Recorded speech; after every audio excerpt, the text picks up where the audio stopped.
Oh, certainly. We're piling on the agony and putting on the style. What a performance from Celtic today. A 5-star performance, one would say. St Johnstone 0, Celtic 5, Scottish Cup semi-final. Onward to Hampden for May the 24th, I believe the final is. Yeah. A treble on the table now. Oh, the dreaded T word. Are we allowed to talk about it yet? But it looks like it's right there for Celtic to reach out and grab. So yeah, fantastic performance today. A lot better than the last game against St Johnstone that myself and Terry were talking about. So, yeah, looking forward to getting in about this one, Terry. I'd imagine you're feeling pretty great right now. Delighted, Phil. Absolutely delighted. The bad thing about this post-match piss shift, apart from the fact the pay's not very good, is you have to come on after games like St Johnstone away. You have to come on after you've been beaten 3-0 by Rangers. Yeah, well, you don't have to, because Bhoycie just says if you don't want to go on, don't go on. But you feel obliged to come on and take your punishment. You feel as if you have to come on when Dortmund have spanked you 7-1. But the good part of it is you get to come on after a game like today when you've just sat there and absolutely enjoyed what was served up in front of you. And you've got yet another cup final, yet another possible treble to look forward to. I was in Dublin today. I said to you, I was in Dublin for the weekend and I planned to watch the match down there and then come up straight after, but that would have meant a 2.5 hour car journey after about 6 or 7 pints, and it probably would have meant me wanting to stop for a pee and my wife screaming at me, and it would have meant you and me couldn't have went on till 8 o'clock, and then you're not finished till 9, and then I'm in the doghouse for 2 or 3 days. So I bit the bullet, and then I just decided to drive up this morning, and I got home just about 10 minutes before kickoff. But I planned to watch the game down there, but made my way home and really thoroughly enjoyed it. Now the first half hour wasn't anything special, but I think you've got to remember St Johnstone are coming into it with confidence after beating us. It's a semi-final of a cup. They're going to be so up for it. Their game plan is going to be to try and frustrate and the normal tactic, and we just had to be patient. But last week we thought it was impressive that we scored 4 in 24 minutes. Today we scored 4 in 11, and we're capable of just absolutely blitzing a team within a 10-15 minute spell and winning the match in that period. Do you remember some of the games, quite a lot of the games under Postecoglou? There's maybe 20, 25 minutes, 30 minutes where we were absolutely magnificent and we just blew the other team away, but the rest of the game was pretty ordinary. Well, the first 30 today was pretty ordinary, but then the rest of it was just magnificent. So totally delighted. But the reason I was saying I was coming up from Dublin, so I was listening to Radio Scotland's build-up on the way up, and Paddy Bonner was on, and he said he was with Celtic 17 years and he never got a sniff of a treble.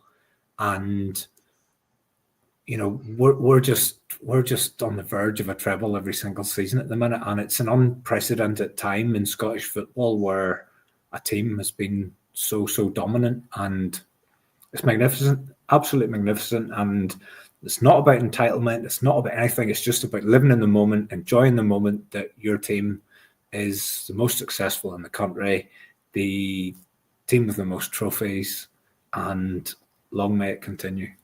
Yeah, I think, don't quote me on this, but I think it's, if we win the treble this season, that'll be 6 out of the last 10 years Celtic have won the treble, crazy. I believe, which is mental, given how many trebles did we have before Brendan Rodgers came along the first time. It's been ridiculous what we've achieved in that time. Even across Europe, Phil, there's lots of leagues like ours where there's maybe 2 teams or one, well, in our case, one team that dominates, or like it used to be where there's 2 teams that dominate. Or if you want to go back a wee bit further, when I was a boy, there was 3 or 4 teams that could win the SPL. But across all the leagues in Europe, I mean, you've Munich there that they did 10 in a row or 11 in a row or something like that. But very, very few trebles. Paris Saint-Germain, very, very few where they win everything. I don't even know. Some of them countries don't even have a League Cup, to be honest. But even aside from that, they don't do doubles every single year either.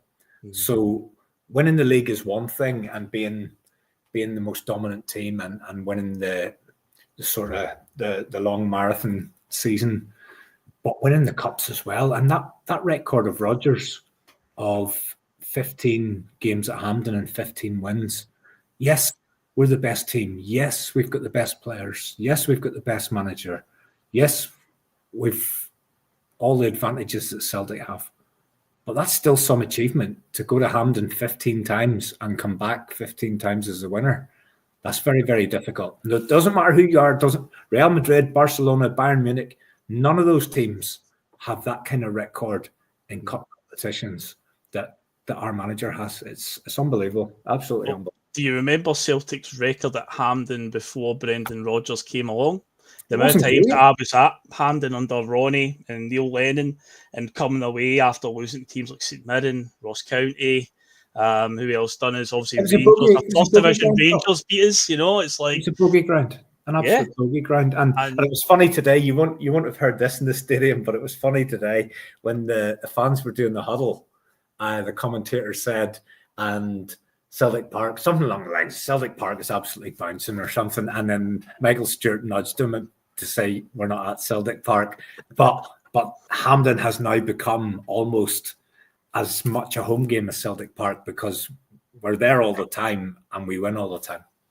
Yeah, no, we have. And I've Stephen McGowan was asking a question here.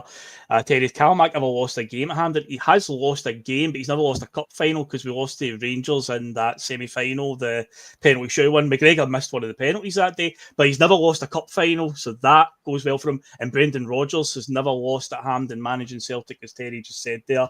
That's 15 games now, so it'll be 16 when the cup final rolls around if he wins that. So it's astounding, as I say, the record that we had before that, and the amount of times I was walking away from that stadium just gutted, depressed, like can't believe we just lost to Inverness, St Mirren and all the other teams. That feeling, that's how I used to walk away from Celtic Park after travelling over for a full day and going to, there was times I went on a run of games, you could go 4 or 5 times and not see a win, and you're only playing against Falkirks and Motherwells and teams like that, and honestly it's just such a good time to be a Celtic supporter, honestly. Yeah, without a shadow of a doubt. And we'll get into the game in a couple more. Before we do any of that, though, just remember, folks, you know what to do. Every time I want to tell you to do it, do all the good stuff, help the channel out, hit the like button, get involved in our comments, hit the subscribe button if you haven't done so yet, and still go over to piesports.com, and it's Bus 1888 for 12.5% off your order. And yes, if you're just coming in late, Russell still has internet connection issues, and that's why I'm on tonight as well. He's still on the beach in Lanzarote, Phil. He's living. That's probably what's going on. Let's be honest. You're holding the fort here. He's in. Is it Lanzarote? I know he was in Thailand, and I know he was making his way home towards Scotland. But the last I heard, he was in Lanzarote. But what a life that man lives, and the rest of us are just sweating buckets here just to keep this bus on the road, Exactly. If you've seen Russell Boyce somewhere in the world, folks, let us know. Drop it in the comments and let us know if you spotted him somewhere. But yes, for the time being, Russell is still MIA. So I'm sticking if you see his engineer, internet engineer, that would be better. Yeah, that would be really handy, actually, to be fair, because that seems to be the crux of the issue right now. Yeah, good stuff. But we'll just move on then. We'll get into the talking about the game then. So, as usual, the first thing that we always go over is the team selection, and it was the same team from the Killie game last week, which probably would have caught a few people by surprise. A lot of folk may have thought Brendan was maybe just sending a message after the dismal St Johnstone performance, a couple of guys that dropped out, and it was going to be back to sort of status quo this week. But no, he stuck by it, and I believe from what I've read on Twitter is he said before the game that he was that impressed with the performance last week. They just went, ain't broke, don't fix it. So James Forrest kept his place. Adam Eder stayed up front. So obviously Jota and Kuhn didn't start. Liam Scales was at centre-back. Greg Taylor was starting again. So did the team selection catch you out in any way, Terry? No, not really, Phil. I'll be honest with you. I kind of thought he would go with the same, and I like it. I like that approach because he's kind of saying to the guys, look, if you get your opportunity and you come in and you show the correct mentality and perform, then you'll stay in. And I think by and large across the season he's done that. I think the only person that hasn't really had that applied to them was Nawrocki. I didn't think he did anything wrong to go back out again, but James Forrest, this is his time of the season. It seems he he doesn't really play. And then once you get to April time, then Forrest becomes a first pick. And it happened last year. It's happened again now. Kuhn's kind of, he's kind of, you don't really know what you're going to get from him. Jota hasn't set the place alight since he came back.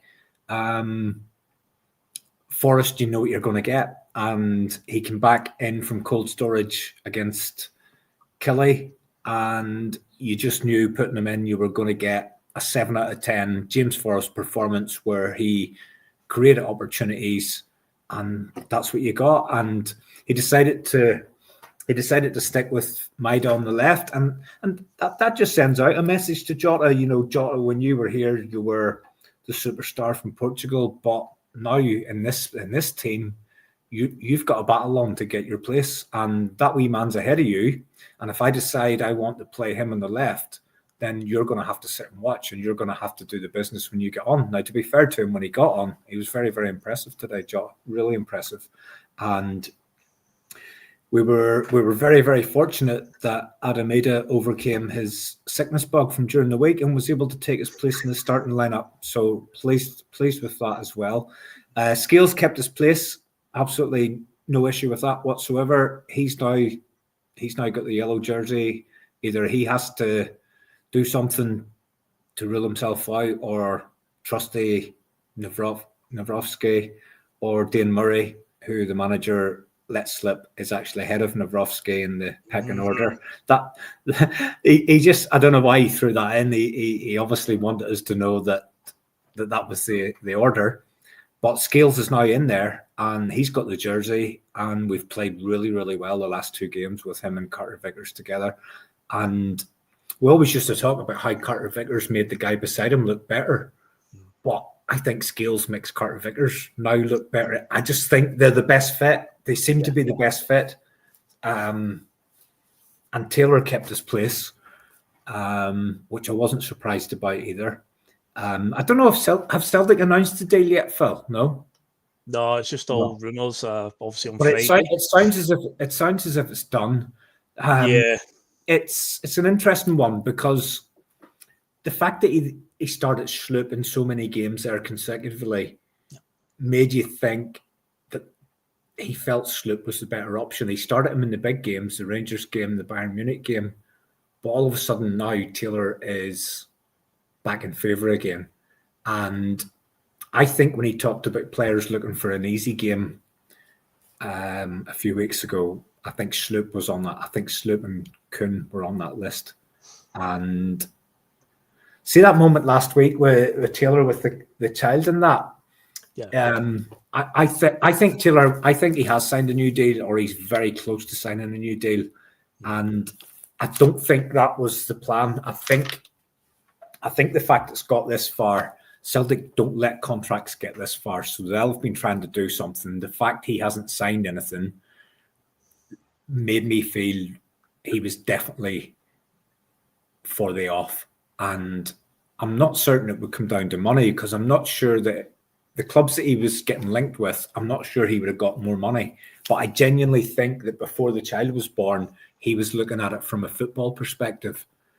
And I'm relating this to my own situation on a much smaller scale, obviously. But when my wife was expecting our firstborn, I was working in Stirling for 4 or 5 months, and I was traveling over, staying for the week, and then going home. Absolutely loved it. I love Stirling. It was a brilliant place.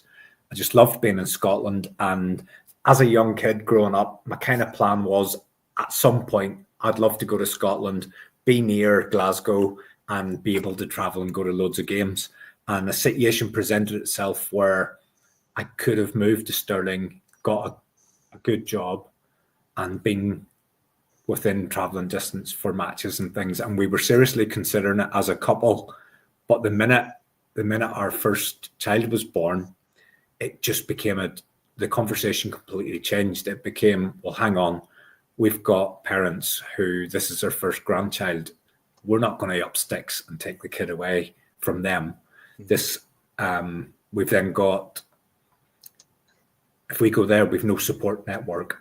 If you and me want to go out once a year or something like that, we don't have a babysitter. We've nothing like that. And the conversation really, it changed from being heavily weighted in the favour of let's go and do this, because I'd had a few issues in the town that we live in around that time, and it just would have been nice to get a clean break and things like that. But the minute the child was born, everything, the landscape just completely changed, because the priorities were around the child and the support people and the family and all that kind of stuff. And that might have played a part in this, because from that child's been born, it's gone from 90-10 Taylor's leaving to now 90-10 Taylor's staying. And whilst his decision may have been around football reasons, wanting to go where he's guaranteed first team football, he's probably now thinking, well, the Celtic deal's the best one I've been offered. I might have to play back up, but I've now got a kid. My wife or my partner doesn't want to leave Scotland. We want our family around us. We want everybody to be able to be part of the child's life. And there you go. Things like that. They're just normal guys. They're just normal guys with normal emotions and all that kind of thing. And it just kind of feels like that one has gone full circle from being he's gone to we're probably expecting something to be announced in the next few days that he's staying. I thought he was excellent today, Phil. His passing was really, really good. There was one that he played inside the fullback for Maeda. I think it was before we'd even scored, but he was good. I thought he was good, and I know that your co-pilot on a Friday night. It was a very spirited rant on Friday night. I'll say that much. I know, but I thought Taylor was okay, and if we're gonna next week or next season with him as the backup left back, I don't think you can get much better than that, to be honest. I thought he was good today. His passing, he was really confident, and there was a couple of real cocky ones. I don't know if you noticed him from where you were sitting, but there was one that he played with the outside of his left foot, and it spun right out to Maeda. He seemed he's on song, and that role that he's kind of made his own. That makes a difference, because today McGregor got man of the match, and everything went through McGregor. And from the first goal to the last minute, he was just involved in everything. He was popping the passes, he was finding the spaces. But I think Taylor's positioning in that inverted left back role really, really helps that situation, because you've got the centre backs and the full backs, and they're trying to find McGregor. And if the team go man on man, like so many teams have done this season, and Rangers have perfected it, and other teams have done it as well. But Taylor going in there is an extra body that wasn't expected, and somebody has to go and pick him up. If they don't pick him up, he's got the passing range. He can take the ball and he can pass it forward. But if they go to him, it's one less man trying to stop McGregor. And when he's finding the space that he was able to find today in that pitch, he's a good player. I'm more than happy for him to be the backup, and he gives you a totally different option, because Tierney will be that rampaging left back on the overlap, and different games, different situations will require different solutions. And I think it could be a really good sort of partnership of dovetailing. One plays in one game and one plays in a different game where you need something different. Yeah, Tierney's definitely not going to have it in him to play 50-something games a year. As we know, just sadly the way it is with him. And Tierney has got that ability as well to slot in a couple of different positions. He's played. He could play anywhere. Yeah, he could play anywhere. He showed that for Arsenal in the last month. He's been playing as a winger, so yeah, you just so he's a bit of a utility there as well. But yeah, it looks like it's one of those badly kept secrets in Scottish football. It looks like Greg Taylor probably has signed a new deal, and we're just expecting that to be imminent. Before we get into the crux of the goals, one guy that you did mention amongst that did keep his place, I think we just need to talk about how good he was now.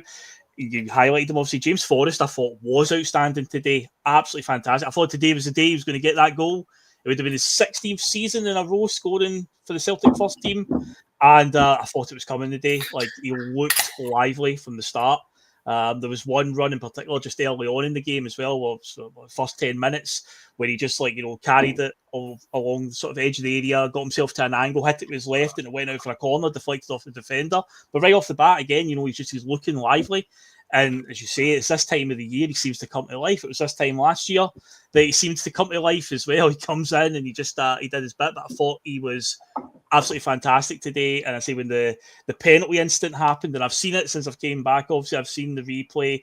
I'm very mixed on it. From one angle, it does look like, that does look like a penalty. The one where you see it from front on, where the defender comes across him. Now, on the fact that he obviously grazed against him, but also his hand does go out over his face, but from behind, the angle does look a bit soft, didn't it? So it was one of those, I don't know, it was about a 50-50, but I did think when it was initially given, I thought they'll let him take this by, they'll 4-0 up, let him hit the penalty, this is it. But no, he wasn't taking it, sure he wasn't. I think, did Ida have the ball? I don't know. It was. I think Ida had the ball. It never really showed you. It just showed you. It didn't show you his face. It just you seen a player holding the ball, and my thoughts were it was Ida that was holding it because did Engels miss his last one? He missed against Young Boys of Bern, and have we had one since then? No, he missed against Young, but no. Hold on, he did. That was at the end of, that was the sort of tail end of January, so he missed that one, and then since then there was a second. There was one with 2 takes, wasn't there? He's definitely had another one since then. Definitely scored, but I can't remember who it was against. But there was a twice taken one where he missed the first one, and then he got it again because the keeper had moved. I think that might have been. Oh, yeah. That does sound. I don't know. I could be wrong, but I think Ida had the ball. But do you want to go back and sort of go through the key moments in order then? Indeed.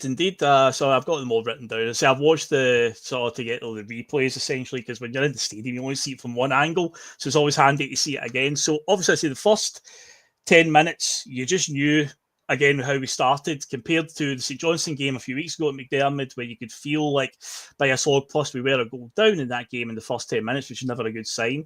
But last week against Kilmarnock, you could just see there was a bit of a zip about the team. And again, today, you just felt it, like we're up for this. The chance Forest forced early on and whatnot, we were pushing them back. St Johnstone looked overwhelmed by the situation already. So you just had a good feeling right away.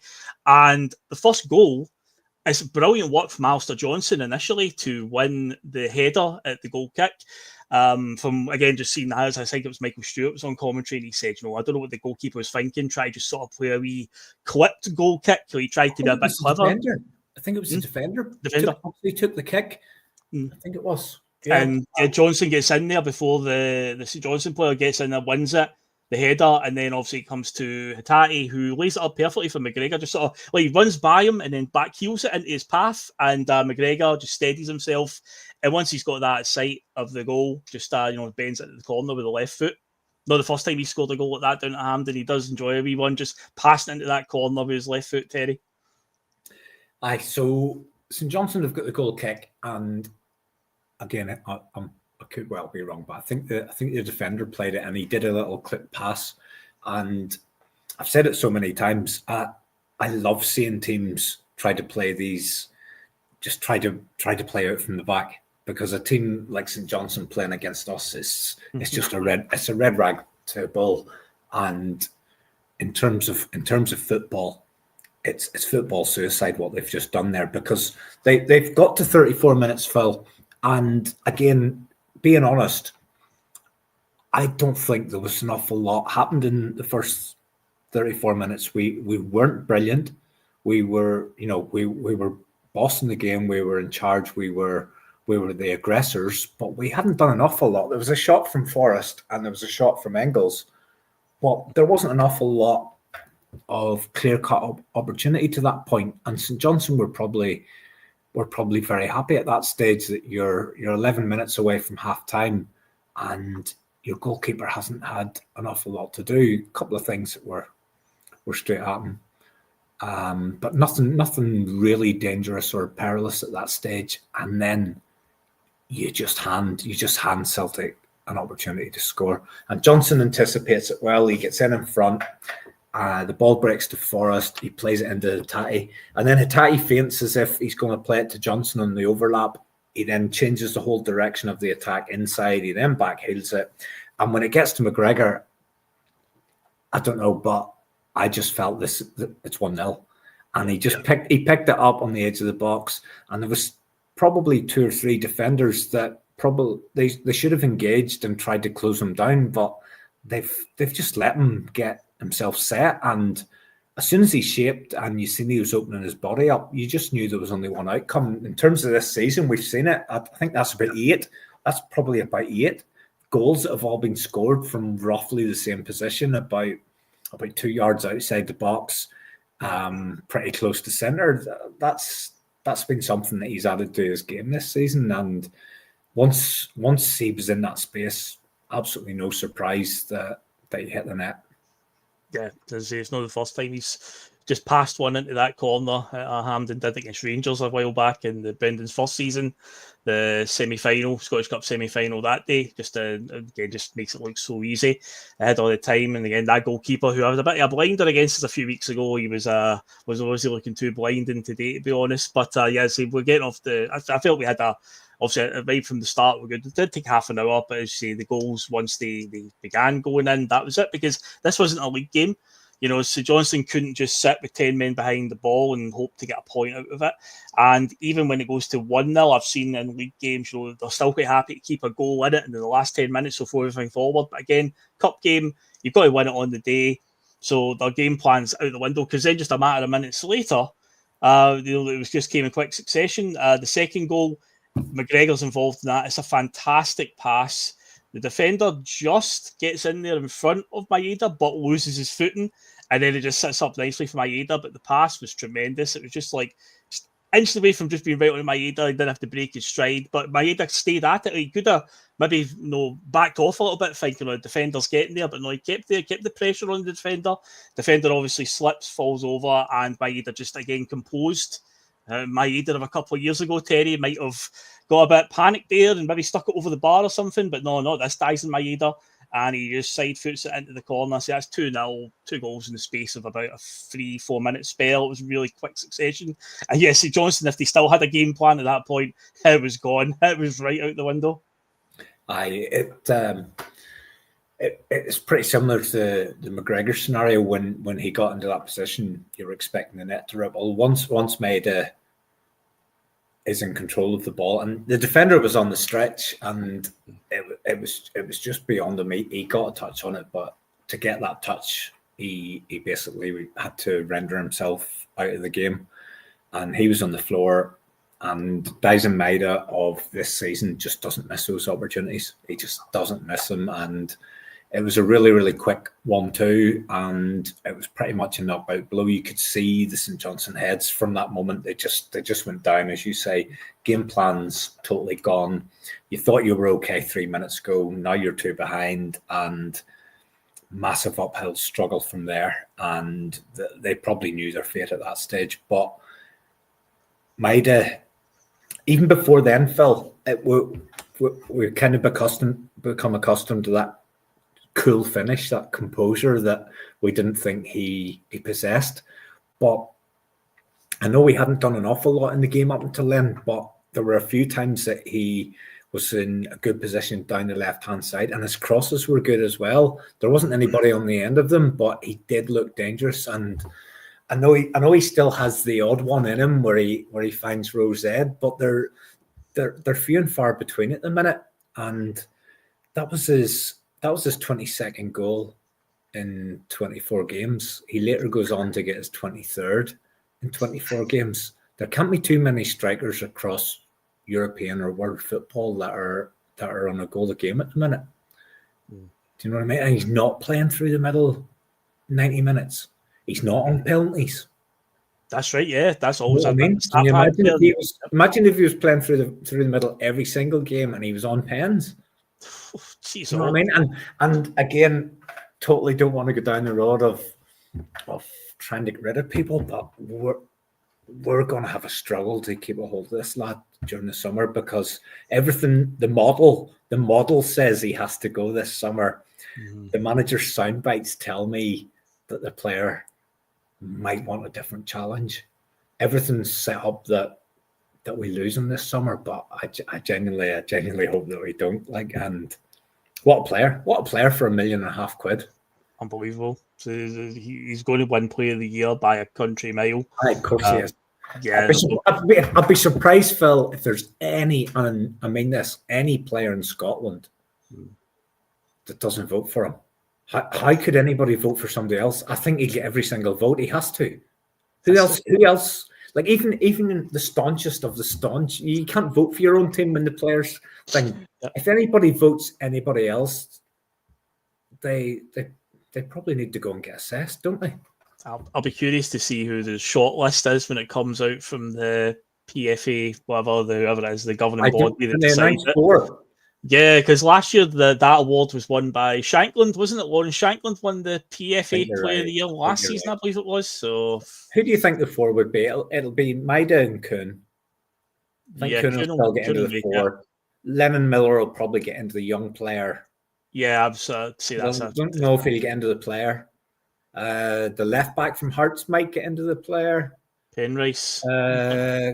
What about the guy from Aberdeen? Is it Keskinen or? Oh yeah, there's been a few Aberdeen players. Obviously, they had that sort of patch where they were quite good for the sort of early part of the season. So maybe a couple of Aberdeen players could be considered for it. Yeah. The boy Shaden Morris, I think he's been playing pretty well for them this season. Yeah, he looks good actually. He looks good. So yeah, we're curious to see what they do come up with though. But David Maida has to win it by he wins it. He gets every single vote. Just to interject quickly, Phil, what was your thoughts on? Obviously, Aberdeen have got through. Who would you like to play out of those two teams? Aberdeen. I would rather play Aberdeen. On a personal level, I don't, much like my attitude towards Rangers, I don't want Hearts getting anywhere near a trophy because I hate them. Not as much as Rangers, but just about. I mean, they're not a million miles apart in terms of what they all stand for. So I don't want Hearts anywhere near trophies because obviously in a cup final, bad things can happen. It's a one-off game. So it was always going to be Aberdeen. But in terms of just the football, I think Aberdeen are a bit more open. So Hearts are a bit of a stodgy team. And the cup finals we've had against them in recent years, they haven't been showpiece events. It's not one where we've played blistering football, but some of the games against Aberdeen that we've had in recent years in cup finals, they are a bit more open, even though it was under different management previously. I feel like it would make for it benefit us more to be rather than playing a team like Hearts who would probably just try and sit 10 men behind the ball, try to get it to the last few minutes and then just go gung-ho. I think Aberdeen will come with a mentality of he might only be here once, some of these players, let's just go for it. And I think that will benefit us in the 90 minutes because more open spaces for us to pass into and exploit.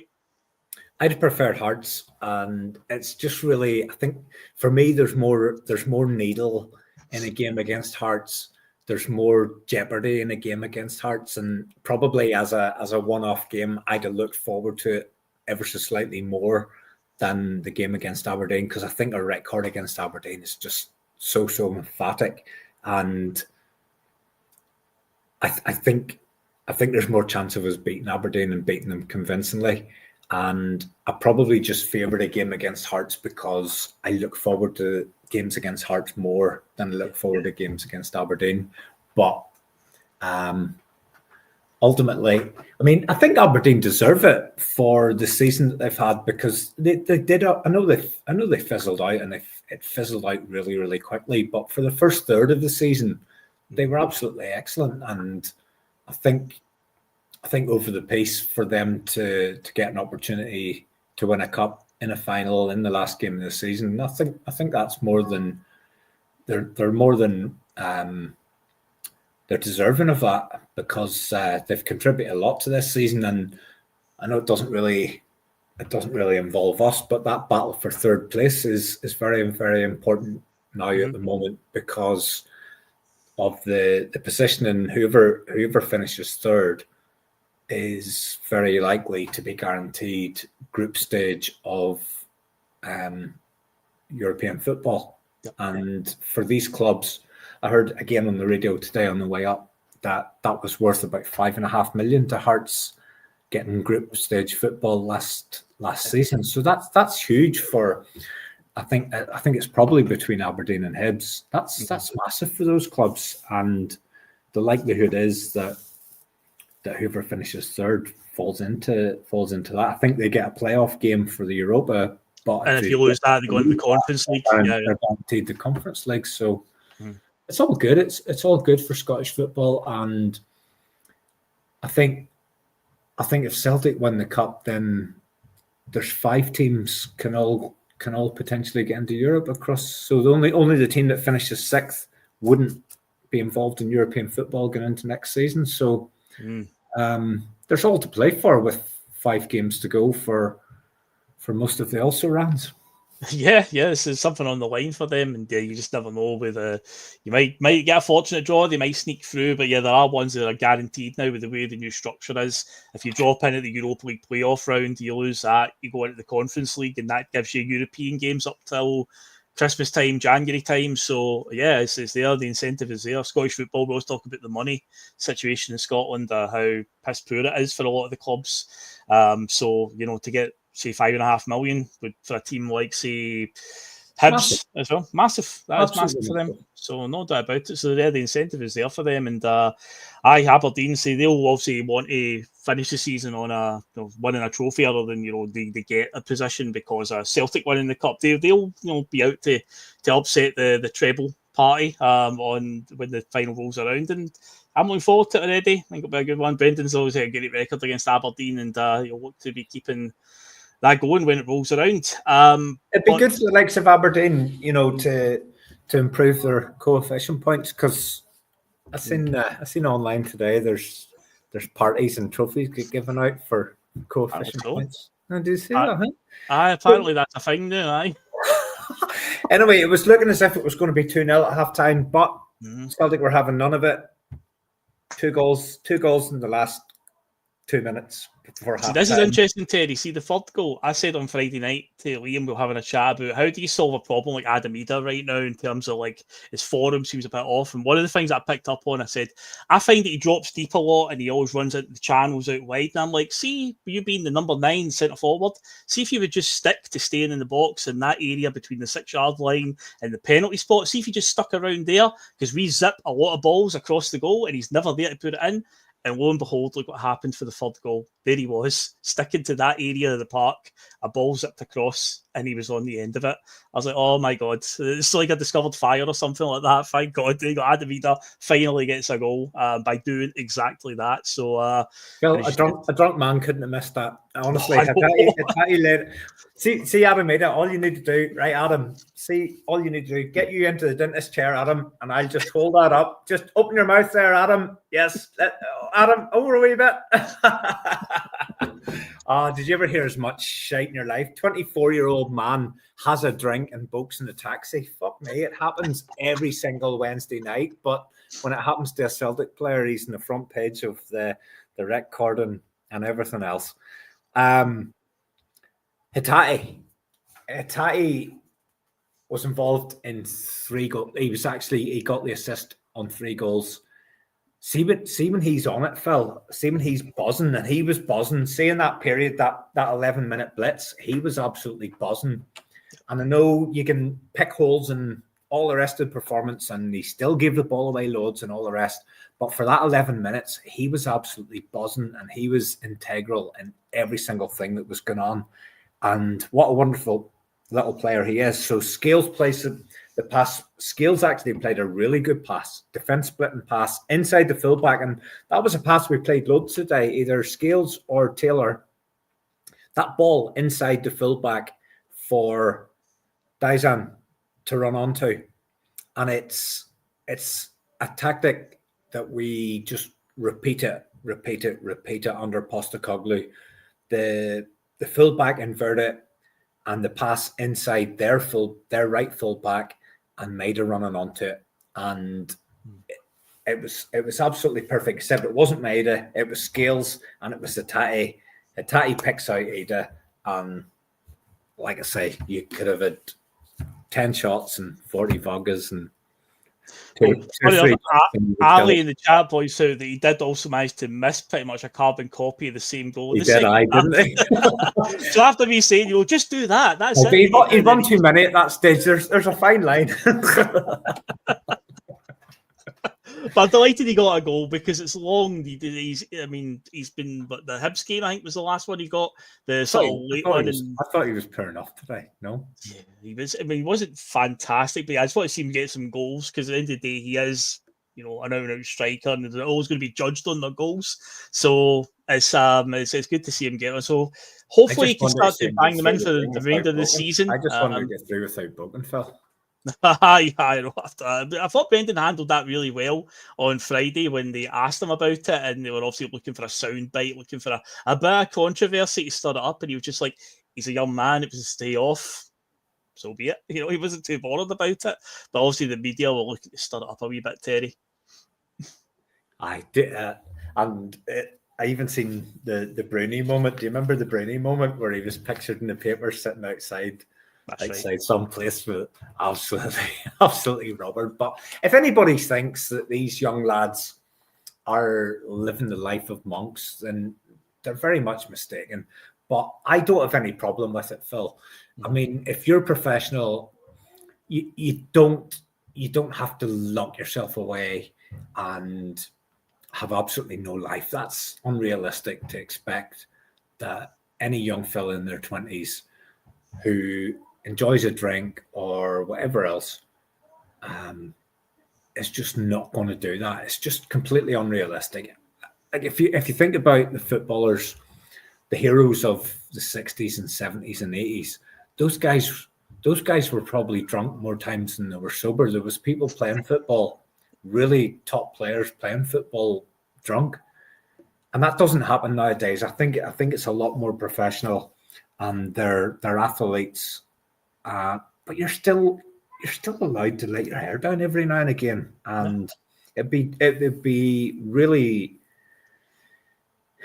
naive to think that these lads don't go and enjoy themselves. I think you'd have to ask a question of how come a video ended up on YouTube? Mm-hmm.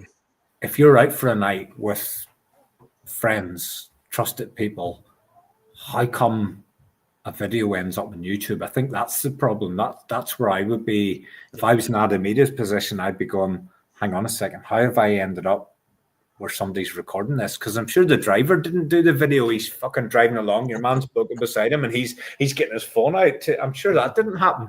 So it's probably somebody that he's been with on the night, a friend, an acquaintance, has then done a video and put it on the internet. I think that's the problem. It's hangers on. It's people that you think are your mate, and they're then just trying to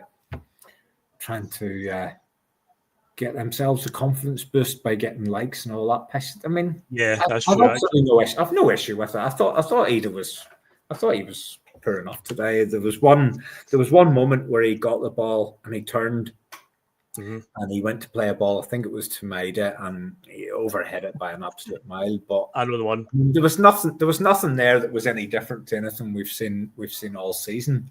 But no, the manager dealt with it well. I mean, I'd say his conversation in private would have been a wee bit different, but I don't think it would have been along the grounds of you shouldn't be drinking. I think it would have been you should be more careful about who you're drinking with. You know, do you know what I mean?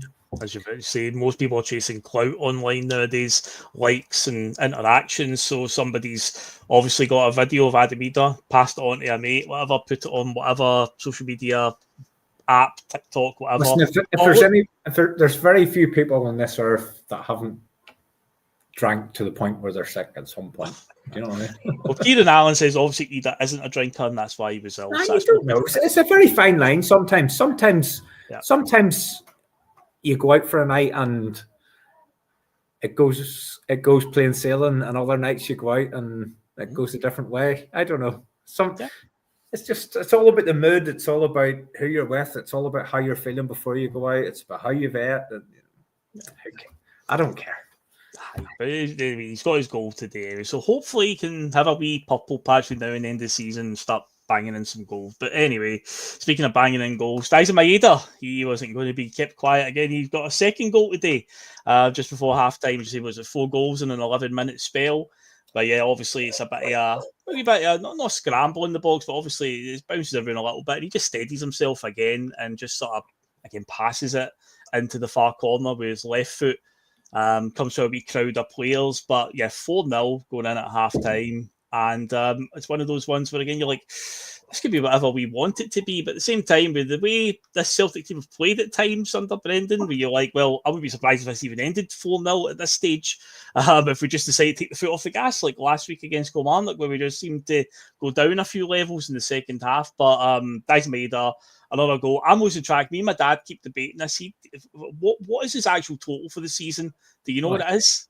No, I've no idea. I'll Google it while we're talking, but it's Hatate again, Phil. I know Maida's the one that scores the goal, but it's Hatate again that's involved. I thought excellent. And there's been so many times this season where people have, they've questioned Hatate's involvement, and no matter how bad he is, the manager seems to stick by him and things like that. And I think it's days like today that you see it when Hatate's on song, he's just buzzing and he's so productive and inventive, and he's got the imagination. He sees the shapes, he sees the passes, and it's a good finish by Maida. But again, it's just Hatate. It's Hatate creating, and he hasn't been what we would.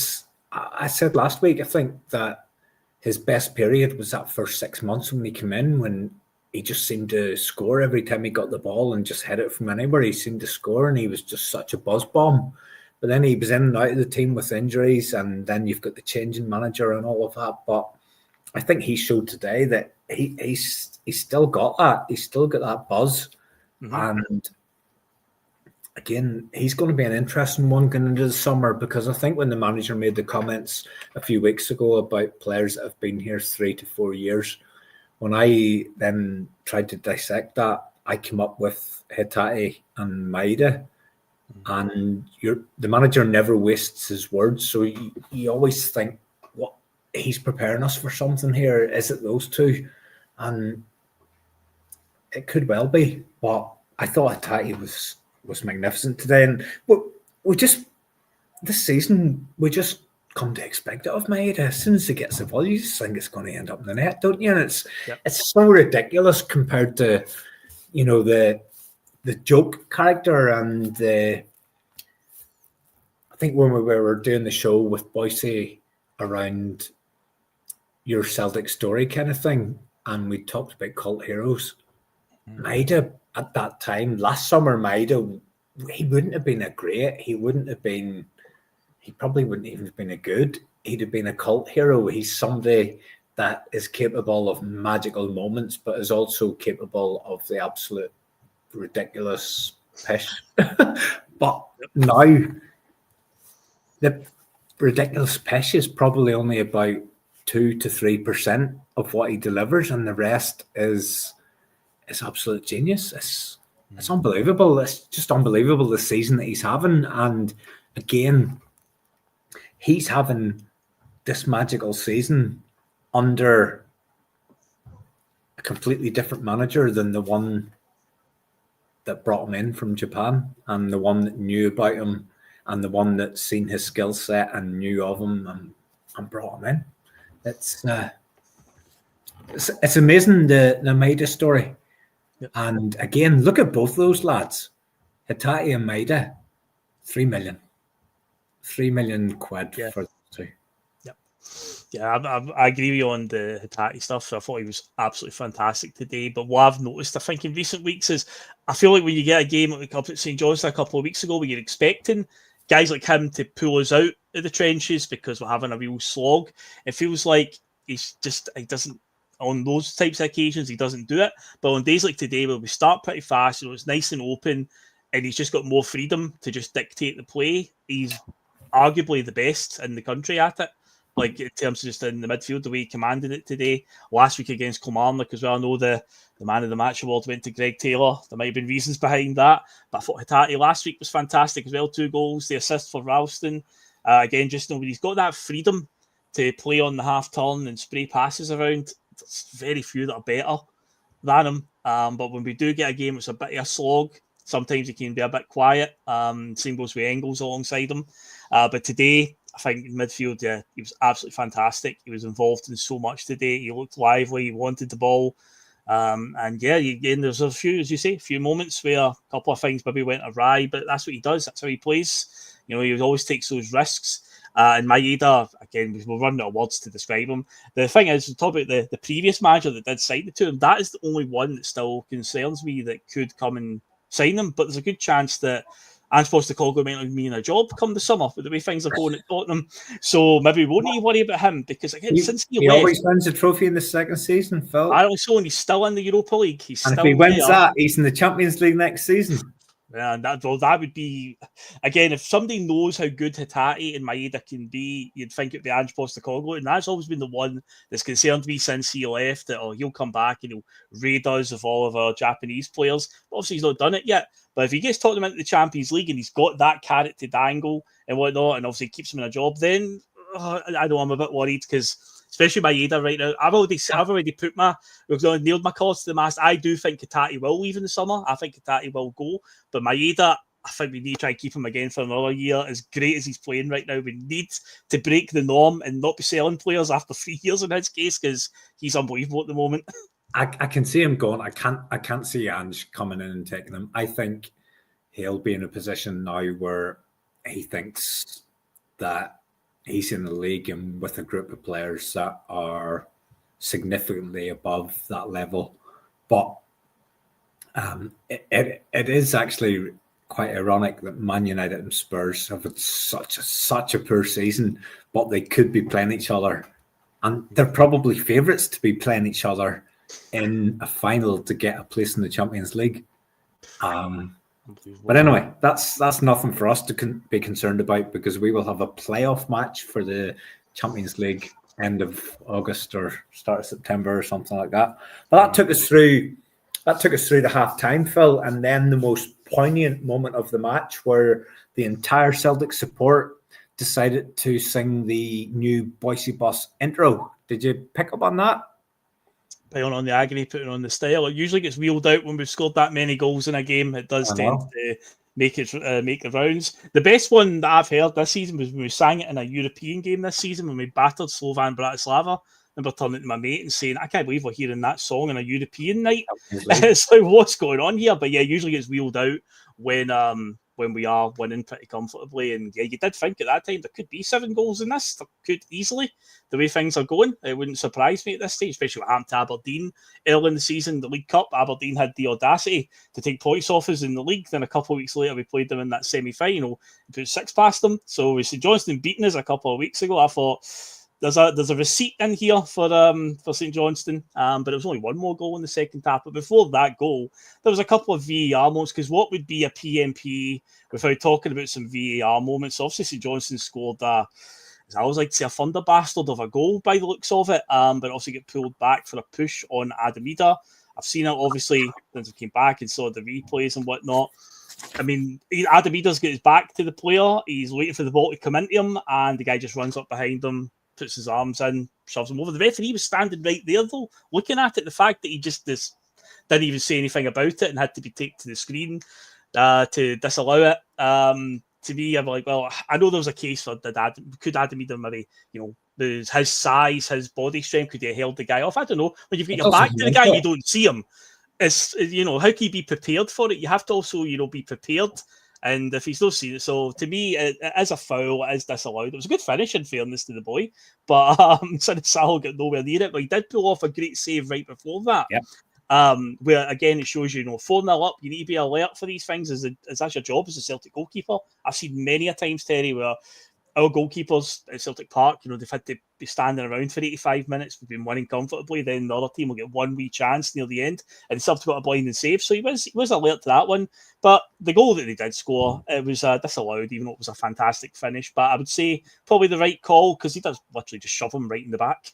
I'm glad you picked up on that save that he made, because I made a note that's probably the first save since he came into the team where you've gone, he's had an influence here. He's made a save that that shows us he's a good goalkeeper. That first one, that was an excellent save. Now it was flagged for offside or whatever, but he didn't know that at the time. Yeah, of course. And that's the first moment where I thought, do you know what, this lad looks as if he's the real deal here. And that's good. That's good for us. Now, I questioned him with the Armstrong goal.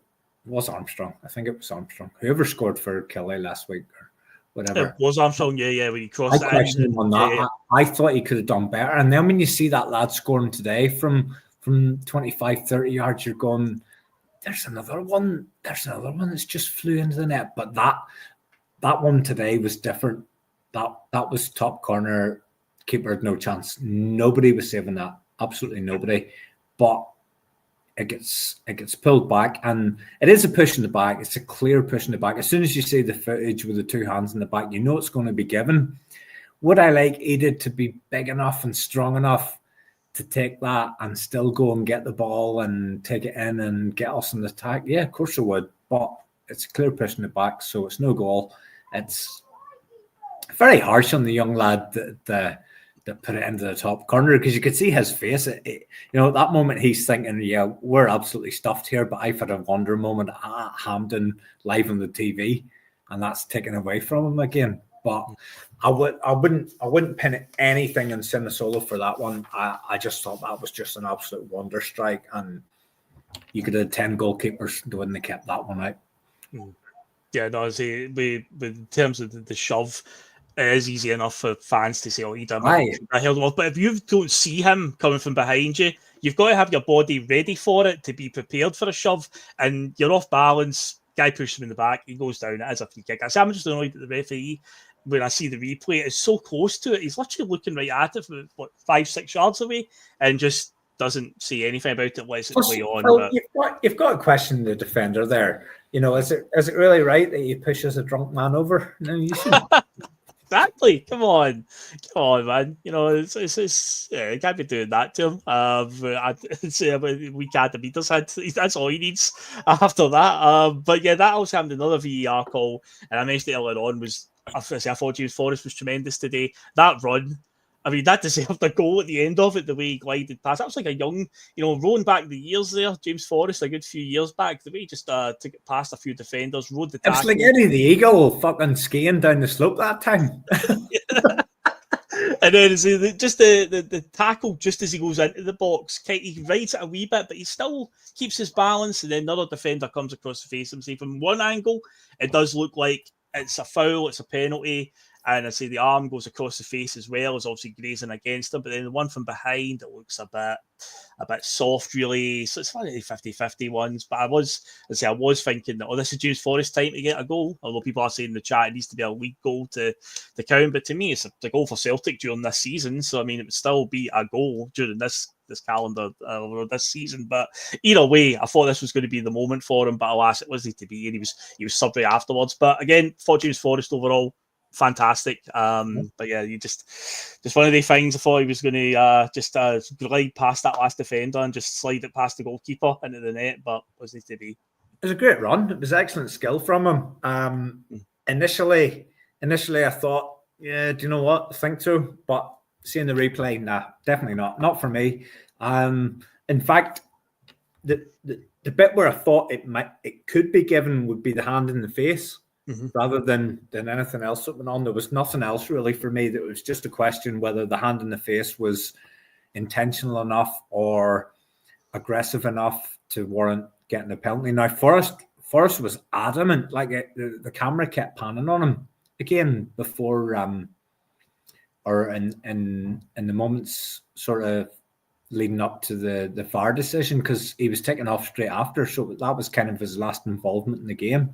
And he was adamant that it was a penalty, but not for me. No chance. Not if that's given against you, you're absolutely livid. You're absolutely livid. Yeah, we'll see from different angles. He'll get his goal. He will get his goal. He will. He'll get it on Flag Day. You can see it, Forest Flag Day. And see, to be honest, I'd have been disappointed if we got a penalty and we let him take it, because I don't believe in shit like that. Your penalty taker is your penalty taker, and you do everything you can to get the best possible result for your club on that game. And that doesn't mean giving some guy a penalty just so as he fucking can set a record or something. He's not the penalty taker. Somebody else is the penalty taker. Nah, I don't want anything to do with that shit. And I'll tell you even better than that. There wasn't 1 second of additional time played today. Yeah. Yet there was 3 minutes on one VAR decision. And then there was another VAR decision on top. And then there was all the substitutes. Yep. You're talking a minimum there of 6 to 7 minutes of additional time. And they never played 1 second. And yes, it's totally irrelevant. It means nothing. But why was there no additional time played? It doesn't matter what the score is. Yep. It doesn't matter if it means X, Y, or Z. You've got to play the game by the rules. Why was there no overtime? I've seen that a few times when we've been winning games comfortably at Celtic Park. It'll usually be just get them off the park, that's it, done. But then if it's a really close game, 7 minutes stoppage time. Where did that come from? You can't do that. You've got to play it properly. Yep. Do you know what I mean? And there might be some day where we're behind and we feel as if we could cheat it out of 3 or 4 minutes, and then we're livid about it. But I think you have to call it out, even on a day like today where we're 5-0 up. And all those stoppages, like they talk about, don't they talk about 30 seconds per sub? Something like that, yeah. We made 4 or 5, so that's 2.5 minutes. Say it was 5. We made 2. I think it was 5. 5. We did use all 5. That's 2.5 minutes. Then there was a VAR decision that took exactly 3 minutes, so that's 5.5. Then St Johnstone made subs as well, so you're talking 7, 7.5, 8 as an absolute minimum requirement. And he just blew it up. He just blew it up without anything. And do you know what I mean? Yes, they're not going to come back. But that's not the point. You've got to play the game properly, surely. Yeah, that's the. Remember a couple of years ago at the World Cup, they were trying to force the game into every stoppage, throw-ins, goal kicks, everything's added on. And to be fair, you were getting some obscene moments. I think England played Iran, and when you added up the stoppage time from both halves, it was like nearly 20 minutes worth of stoppage time. And it's like, maybe it's a bit too extreme, but yeah, there are rules. Even if it was just like, I don't know, 2 minutes or something they added on, it's always, whenever I see this, no minutes added, it's usually we're winning quite heavily, and it's just like, just get them off the park. Get them off but it has to be proper. Like, say, you could have played another 7 minutes there, and a Celtic player could have got sent off, which would have meant he would have missed the final. And that would have been potentially the correct outcome. But because that extra 7 minutes wasn't played, you don't know. Do you know what I mean?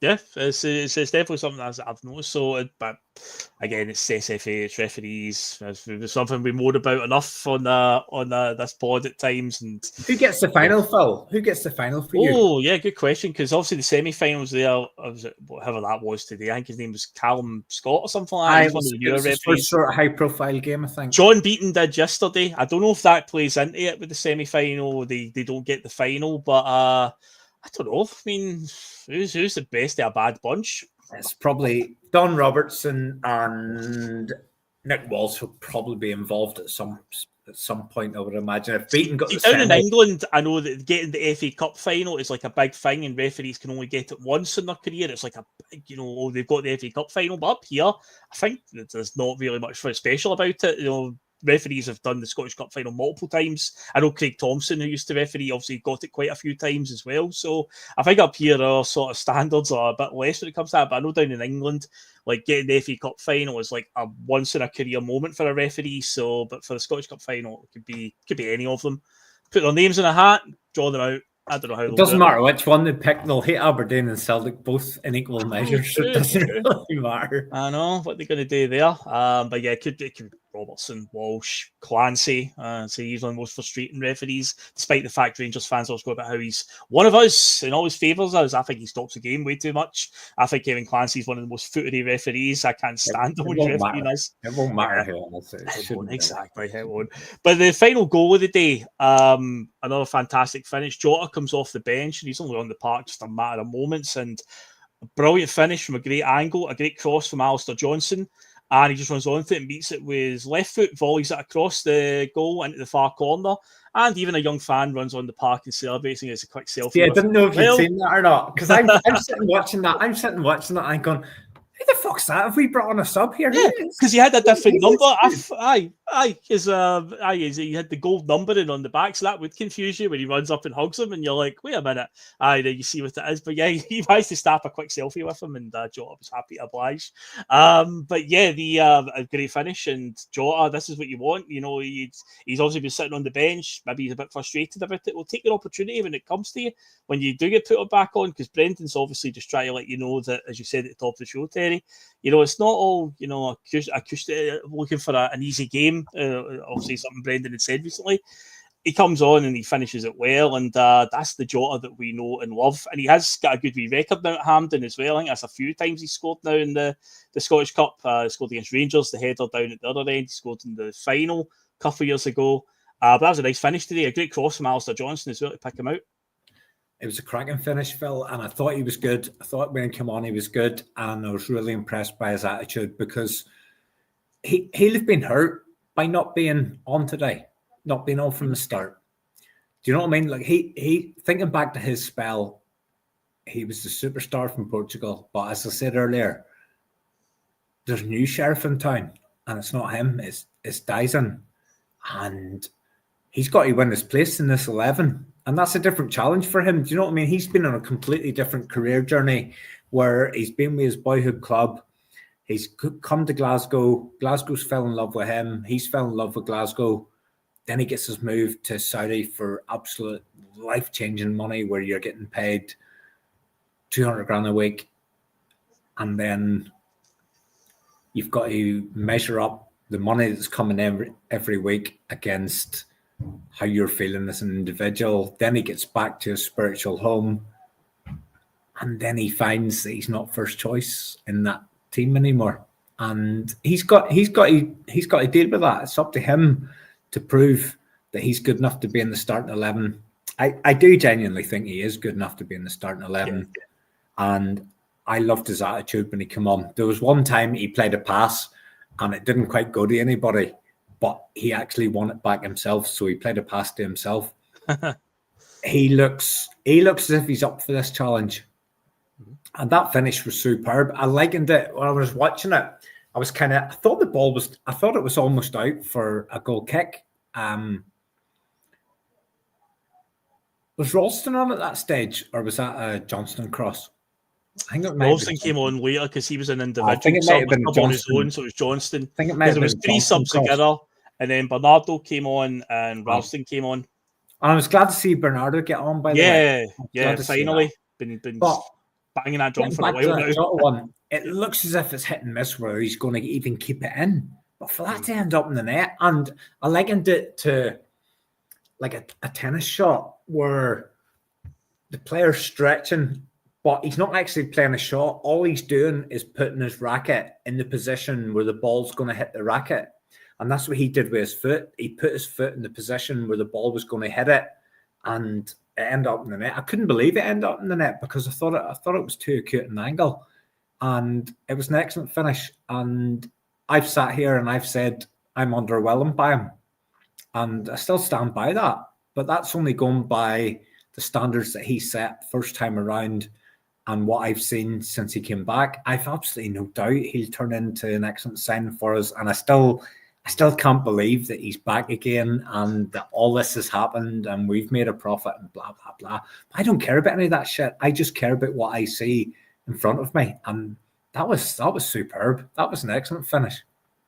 And I think you have to call out the pass by Johnson, because the more you watch that, if you watch that goal back, Alistair Johnson at no point, I don't think, could see that Jota was there. Yeah, but he put it on him. What a ball. What a ball that was. And there's been a lot of question marks over Alistair Johnson this season, and should Rolston be getting more game time? And I actually would like Rolston to get more game time, because I think he's valued for it and I think he deserves it. But Johnson's not too bad either. He's not too bad either. And that was a moment of quality. And the thing about today was, if you go back to last week, all the attacks came down the right-hand side. All the assists were Johnstone and Forrest and that right-hand side. Today, all the assists were coming down the other side with Hitati on the left. But Johnstone still came up with a key moment, and that was really good for me. Yeah, the cross is fantastic. See, when you actually see the TV replay from side on, you can see the Jota is behind the play, so the ball has to sort of curve and come back in the way, but he meets it perfectly, and he just volleys it back across the goal into the far corner. You mentioned there a second ago as well. It was good to see a sighting of Paulo Bernardo. Did you have a similar reaction to me, though, when the triple substitution was going down and Luke McCown was in there? Were you thinking, what the hell is Paulo Bernardo done? Because I've been asking this question for a couple of weeks now. 2 weeks ago against St Johnstone, the midfield are misfiring. You're thinking, well, surely Bernardo gets a game. But again, with hindsight, the pitch that day wasn't that good. Maybe Brendan thought, don't want to risk him on that agricultural pitch, as Liam Greenlaw said. The last week we're cruising against Kilmarnock, perfect time to get some minutes in the legs. Doesn't make an appearance at all. So now you're starting to question what the hell's going on. But no, he did actually get on the park today. So hopefully we can start to see more out of him. He looks good when he looks good when he plays, like, doesn't he? Yeah. He's always does the sort of simple things. He just keeps it very. He doesn't go for the flash stuff, the risky stuff. It's all about ball retention. He's got that physicality as well. We talked about in the middle of the park, a wee bit of physicality, because there's plenty of cloggers in this league that can give us some problems, and he has got a bit of that upper body strength. So yeah, I'd love to see Bernardo get a bit more time. You asked me last week about Engels and is he a 6, 8 or a 10? What's Bernardo in your head? See, again, looking at how he is built and how he plays, you would say a number 6, a defensive midfielder, but that's even Callum McGregor's place. Is he the McGregor replacement? Have we already got the McGregor replacement? We're just waiting on it happening. I think if he's not a 6, it's an 8. I don't think he's an attack midfielder, but at the most, him and McGregor could rotate roles. But again, because of Brendan Rodgers is so regimented in playing this system, this 4-3-3, and it's one defensive midfielder, he doesn't want to have two sitting there, and it's like, I remember the first spell we had Brown and McGregor. McGregor would sometimes go a bit more forward, but it was all about the two of them sitting in front of the back line. But nowadays he's all very much no, it's just going to be one player sitting in front of the back line. It's usually McGregor. But I think, just again, looking at Bernardo and his style of play, his physical build, you would think he would be the prototypical defensive midfielder.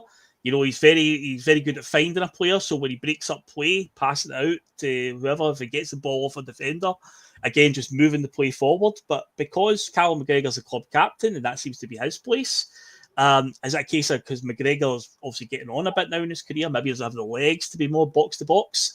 So it's a bit weird one. But again, it goes back to something I've said as well about if Hitati is leaving in the summer, does that mean that Bernardo is going to be a regular next season? Will be Engels, McGregor, Bernardo? They're different because you've said there Bernardo's not the 10. I see Hitati almost as a 10. But see, having said that, during Bernardo's purple patch last season, that 2 months where he was excellent, he was scoring goals. So he can do that. But I just have a feeling that he might be the McGregor replacement eventually. Mm-hmm. Could be that, because again, he looks like he could be a great defensive midfielder in terms of his build and his style of play. So that's what you would think. But I don't know, at times I'm scratching my head a lot. I know Liam says a lot when they try to figure out Brendan Rodgers. At times he's getting really fed up trying to figure him out with some of the riddles he talks in and some of the tactics that he pulls. But to me, just looking at it, we're using the eye test, that's what I feel Bernardo would be best suited to. So be a case of you need to then compensate for it and move players around and change your shape of your team a wee bit, but he doesn't. So where do these guys fit in? You have to think, we've had Bernardo there last season and we knew what the release clause was and everything. The club just wouldn't have went in there and went and bought him without saying to the manager, do you want him or do you not? It's not the same thing as the club going and signing players as a club signing a potential revenue player in the future. Bernardo was with us. He was at the club. There's no way they went and signed him during the summer without saying to the manager, do you want us to bother here or not? So he's obviously given that the green light. So he rates him. He has in his head where he thinks the player's going to fit in. I just wonder, is this a slow burner? And as McGregor moves towards retirement, Bernardo starts to become more prominent. I think he looks good. I genuinely think he looks good, and I don't want to make comparisons because this is totally ridiculous. It's way out there, but he reminds me in a completely ridiculous way of Pirlo, just that quarterback sitting there, getting the ball, spraying it. He passes around. He's nowhere near that level. He never will be. He's, it's a totally different game. But just in terms of the position, getting the ball off the back four and recycling it and protecting it, looking after it and moving it forward. But when he does get forward on occasions, he looks dangerous in the other area as well. He looks like a complete midfielder to me. I don't see why he's not value for more game time. Well, just as you've said that, Gallagate has said in the chat, I think Bernardo changes the whole feel of the midfield. He's not like any of the others. He's more a stand-in centre and dish out passes, a bit like the way Pirlo did. And he really typed that as you were saying it, so it wasn't like he waited till you'd finished that point. It was the two of you are on the same telemetry there. There you go. But yeah, Pirlo's name coming up. There you go. Two people made that comparison. But yeah, Phil, during that month and a half to 2 months, he was scoring goals as well. Yeah. So I think there's a lot of potential to be tapped on in there. I really, really do. Yeah, yes, I rate him. And again, you're right. The manager isn't going to sanction this if he hasn't got a plan for him. And again, we're not privy to what's getting said to the player. He might be quite content with what's going on, and there has been a plan laid out to him, a roadmap of how things are going to go at Celtic. So maybe it is a case of everything's all fine, and we as fans are just having a bit of a sensationalist moment and just reading too much into it, because that's what we do. That's what fans do. We just look at it how we see it, and then we just we might have an overreaction. Maybe it's all fine and dandy, but again, you're just like, the guys came back from an injury.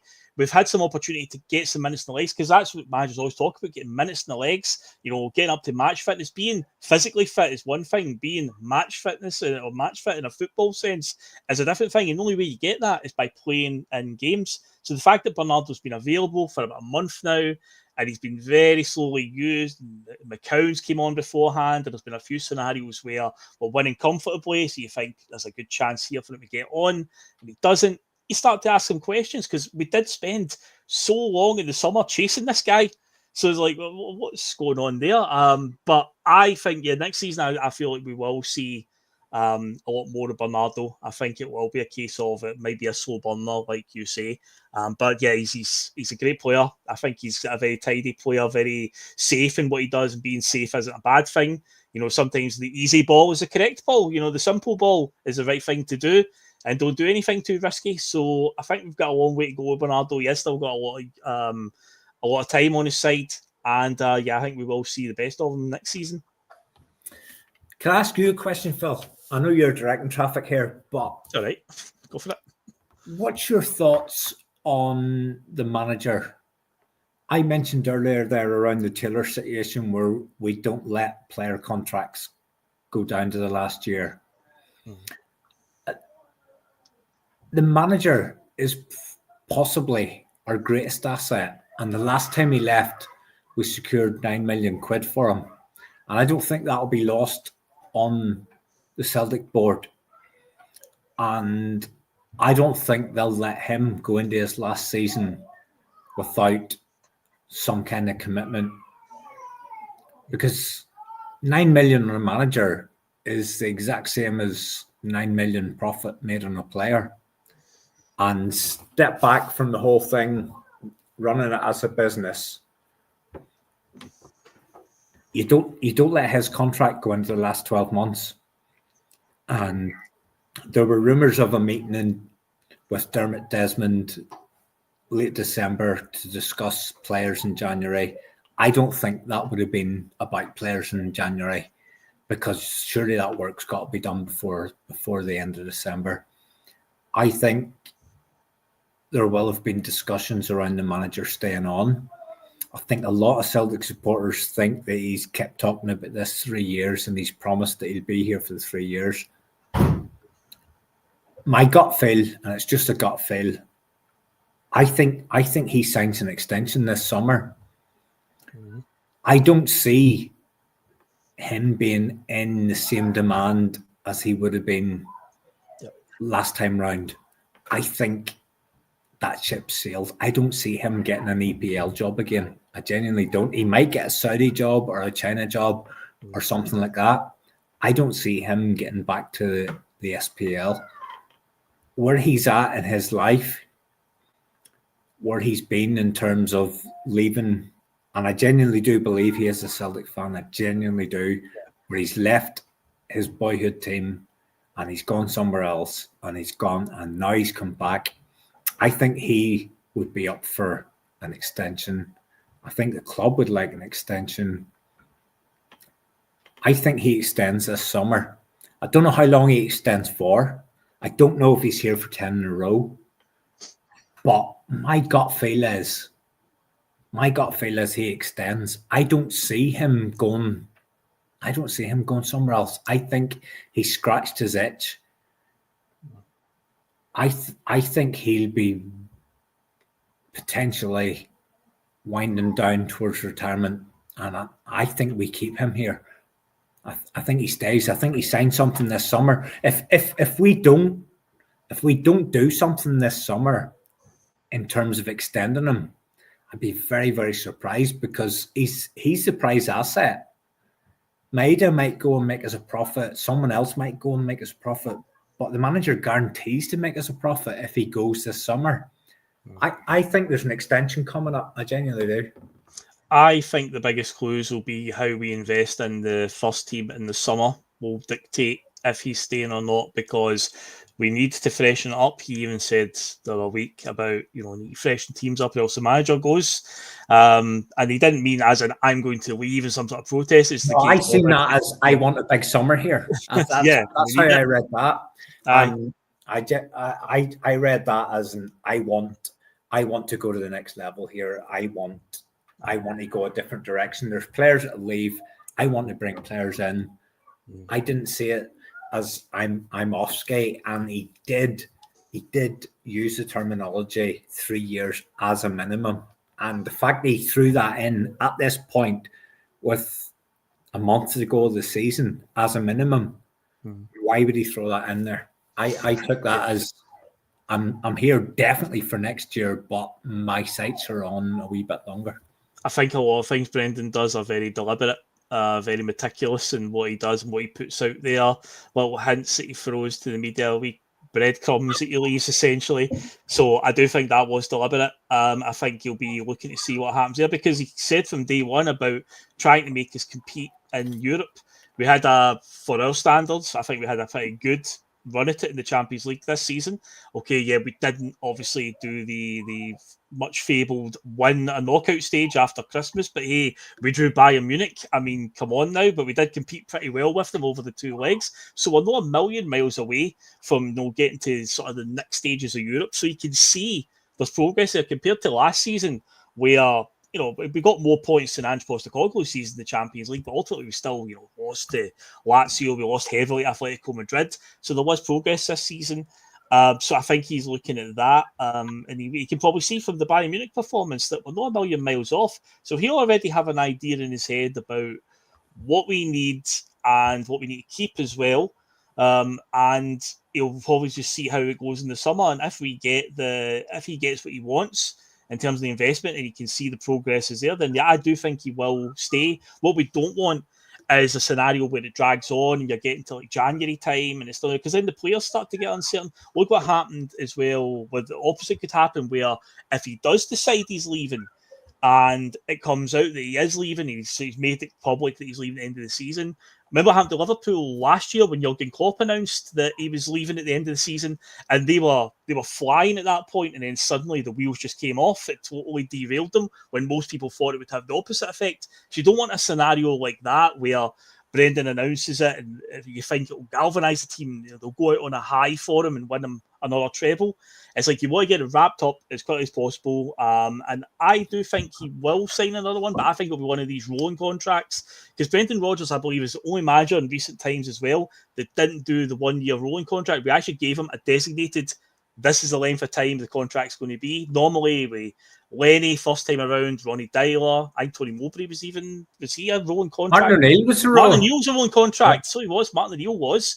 It was always a 1 year rolling contract. I think he might switch to that model after this or sometime next season. That's a fair shout. That's a very fair shout.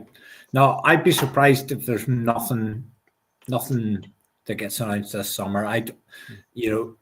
It's an opportunity. It's an opportunity to tie him down, but it's also an opportunity to make 10 million if he decides to go somewhere else beyond that. Even a 1 year extension, 2 year extension, you're safeguarding against him going, and you're getting a 10 mil, and that 10 mil could go out and get you a centre forward or a right winger or left winger or whatever you want, centre back. Hopefully a centre back, but I don't see a way we start next season with him going into the last year of his contract. I don't see that happening. Either he goes this summer or there's an extension. I don't see any way at all they let him go into the new season without signing something. Yeah, so it's something we need to get that dog. You're right, the manager can be. But the stage he's at, he's at a different stage in his life now. He's scratched all the itches. He's not going to go to a top EPL team. He's not going to go to a team that could compete in the Champions League. The only thing is, it's Saudi or China or America for stupid money. That's the only bit that I could genuinely see him going to. He's not going to get any of those other things. That ship sailed. He's gone. He's too old for that. Yeah, I feel the same as well. And the thing I think concerns all of us the most is if he was to leave, it's what contingency plan do the Celtic board have? That's the thing. They've bit a sketchy track record at times when it comes to, when something like this does happen. How do they follow up? It'd be Lenny again. He's only living up the road. It's Lenny. Yeah, true. He is actually. Yeah, maybe he can bring Victor Wanyama with him as well. That'll be an interesting one, Phil, to see if Lenny stays there next season. Because I think he'll keep them up. Hamilton Accies have been relegated now because they got a points deduction, so that's actually worked in his favour. Because Hamilton got 15 points deducted, so they're now down, but they've got an appeal in. Aye, because that's pushed everybody up a position. So I think Queen's Park are second bottom, and Dunfermline have obviously moved out of that playoff spot. That's a bit damning there, Queen's Park. By the way, after all the investment in them, and I know Willie Hockey's pulled his money out, hasn't he? Yeah, he has. Yes. You'd expect them to go south after that, but Lenny. Well, I've just I'm looking at the table. So Hamilton Academical are bottom. It's actually Dunfermline are higher up than I thought. They are currently 7th with 2 games to go. Airdrie are second bottom. Queen's Park are fourth bottom. Tight. So it's tight. 28 points for Airdrie. In fact, it's no bad. Dunfermline are 6 points in front of Airdrie with 2 games to go, and their goal difference is significantly better. So I think Neil Lennon has kept them up officially. But Hamilton Accies getting a 15-point deduction was huge for the teams at the bottom of that division because it's relegated them, but they do have appeal in that could get it overturned and throw it all up. That'll be interesting next season, though, whenever Lenny's in there permanently and Gary Hooper comes back, Joe Ledley comes back, Adam Matthews comes back. And here's the big one. Fraser Forster will keep goal for Dunfermline next season. I'm telling you. You would be shocked. But here's the one, Phil. Killie are moving to the grass pitch next season. Livy aren't they kicking the arse off coming up? You want that pitch back again, or do you want Falkirk to get up and Livy not to make it through the playoff?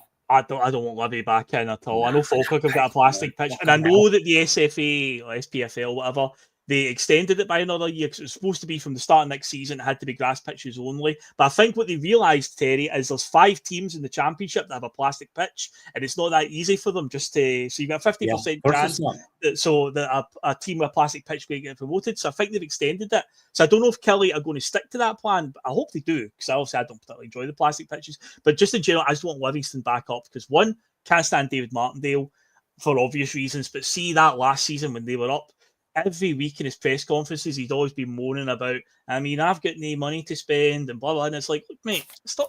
Honest to God, what do you want? You've kept them in the league for 4 seasons or something. You won't go away. You're literally the turd that will not flush. You will not go anywhere. So, honest to God, like Livingston, and he does my head in. So, I don't want the last week before payday. So, I hope they don't come up just for that reason, just because David Martindale. But one, they don't have a big fan base. I feel like they don't bring anything. The plastic pitch, all the players, for the majority of them, are all big cloggers anyway. So I always get worried if playing against teams like that on a plastic pitch. Sort of agricultural players, essentially, can lead to injuries. So I always want Livingston not to come. Hopefully, United can come up with the Scott Brown connection, and they've got a grass pitch. So maybe that'll happen, because I think at the moment, let me just double check again. The current playoff situation is Partick Thistle, Ayr United, and Livingston are in the playoffs, but the final playoff spot is still not decided because Partick Thistle and Raith Rovers are on the same number of points. So that could, Raith Rovers are a plastic pitch as well. But so who from the SPL then at this point in time is involved in that? Is that Dundee? Dundee are second bottom right now. St Johnstone. For me, they're a massive cut above any of those teams. I know it comes down to a 2-leg thing, but from what I've seen of Dundee playing against us, and I've probably only watched them against Rangers or Dundee United. To me, Dundee, if they did end up in that perilous position, they should have enough to sort that out. They should do. But it's a 2-leg game. It's tight, but they're a cut above the rest of them, surely. But then if they're going to Livy on a plastic for one of those games, that's difficult. Yeah, it can be, because there's only one team now in the Scottish Premiership that have the plastic pitch. So yeah, we're not seeing teams playing on them as much at the moment. So it's wide open. It's wide open. So Raith Rovers have got a plastic pitch, and they're on the same number of points as Partick Thistle right now. So that could be interesting. They could get into the playoffs, and you've got Livy and Raith Rovers in the playoffs, and they're both plastic pitches, so it increases the chances again. But yeah, the thing is with the plastic pitch, I always get baffled by the way we've sort of struggled on them over the years. It's like, surely we must know. I mean, the fixture list is not a secret, Terry. It comes out, you see our fixtures, you know when these games are coming up, but there's been games where we've went into at Killie, at Livingston in recent years, where it feels like our players are totally alien to it. And it's like, surely you'd be practicing in the run-up to the game on the old plastic pitches up at Lennoxtown, to just get a feel for it. But then there's just some games where we just seem to get caught out massively. There was a wee spell there where Livingston just kept taking points off us at Almondvale. It was so frustrating, man. I think now, Phil, it's a wee bit different, because any player coming through now will have had a lot of exposure to the artificial surface. If I even look at the wee local clubs, to me, it's all artificial surfaces. It's more artificial than it is grass, and that'll have been replicated across Scotland and England and all the rest. And I get all the reasons for it, that you're guaranteeing games on and all the rest. I don't think it's the way it was. Like, if I think when I was a wee lad and Luton and QPR were beating teams 3 leagues above them because they played every week on a pitch that was totally alien to the top level teams. It's not like that anymore. A lot of the training that happens during the week even in the SPL, a lot of the training that happens during the week will be on the artificial surface. These guys are so much more accustomed to that. It's not the same. I get maybe the stats show Livingston had a good record against Celtic or whatever, but that could have happened in grass as well. I think if I take my own experience of my kids coming through and the amount of game time they have on artificial surfaces against real, it shouldn't make a difference anymore. I know they're playing on it in home matches and all, but players coming through now will have had so much exposure to the artificial surface. I don't take it as an excuse anymore. Do I want it? No. Do I think it's good? No. It's totally fake. It's not how I remember football when I was coming through and watching football and all the rest. But I don't think you can use it as an excuse anymore. I genuinely don't, because the players will have had so much exposure to it. Yeah, definitely. It's something that we should. It can be quite a lazy excuse. I've seen fans of those clubs whenever Celtic or Rangers will drop points at, say, Kilmarnock. It's like that's when it comes. We've seen we go down and we win. That's never a problem, but it's always when you drop points. It must be the plastic pitch's fault. So Phil, do you remember when Luton played on it? It was called a plastic pitch, and it was. But I don't know if you've played on these things any more than I have, but they're so close to real life. It's not plastic. It's just a different grain of grass. It's almost the same. Almost, not quite. There is a wee bit of difference. There's probably about 10% difference or 15% difference. But it's nowhere near what the first artificial pitches that came through that were called plastic. They were like sandpaper. And if you fell on your arse was sore for about 2 months. But as time has progressed, the artificial becomes more real. It's almost like it's just like real. It's just like life, where all the AI comes in and takes over. But they're not artificial pitches like they used to be. The first one where Luton and QPR came through and it was like sandpaper.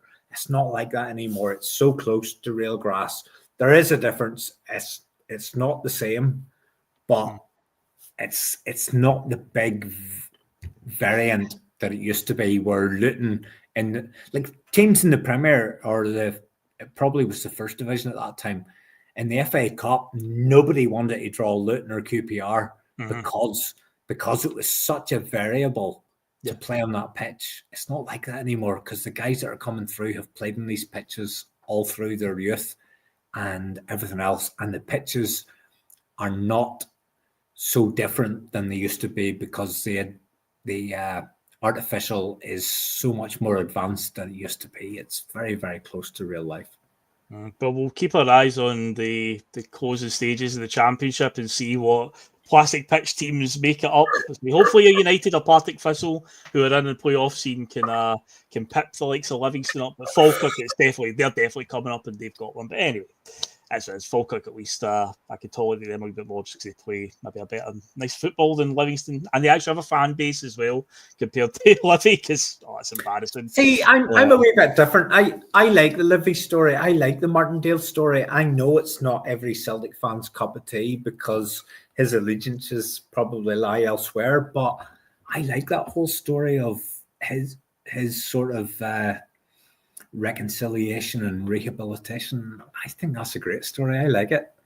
He's a character. He's a character in Scottish football. He's got characters, and you're looking at football nowadays where Brendan talked about it during the week, where players don't feel as if they can sign autographs for kids, and they can't do videos, and everybody gets off the bus with their earphones on and all.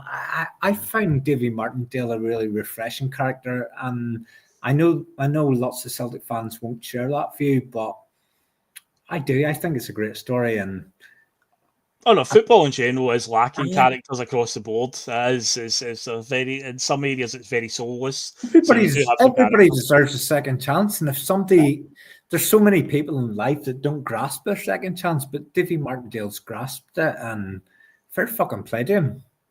Yeah, he's still hanging in there at Livingston. He's kept them, in and around the promotion hunt. So they're going to be in the playoffs. We'll see how they get on there. But I agree. I think Dundee should be, if they finish. They're decent. Dundee are decent. I've watched enough of Dundee against us and against Rangers to think that Dundee will be a match for any of those teams trying to come up. Right.